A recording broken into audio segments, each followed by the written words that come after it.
बातमी महत्त्वाची आहे कारण महावितरणच्या ग्राहकांना वीज दरवाढीचा शॉक बसणार आहे। कारण तूट भरून काढण्यासाठी महावितरणने वीज दरवाढीचा प्रस्ताव सादर केलाय। गेल्या 3 वर्षात महावितरणची तूट 20,000 कोटींवर पोहोचली। त्यामुळे ही तूट वीज दरवाढीतून भरून काढली जाणार आहे। कमी वीज वापर असलेल्या घरगुती ग्राहकांना काहीसा दिलासा मिळणार आहे, मात्र मध्यमवर्गीय याशिवाय औद्योगिक ग्राहकांना वीज दरवाढीचा शॉक बसणार आहे।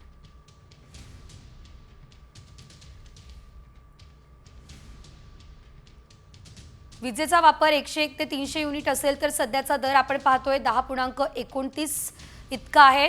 2025 ते 26 मध्ये हा दर 11.14, 2026 ते 27 मध्ये 11.35 तर 27 ते 28 मध्ये आपण पाहतोय 11.53 असा असू शकतो।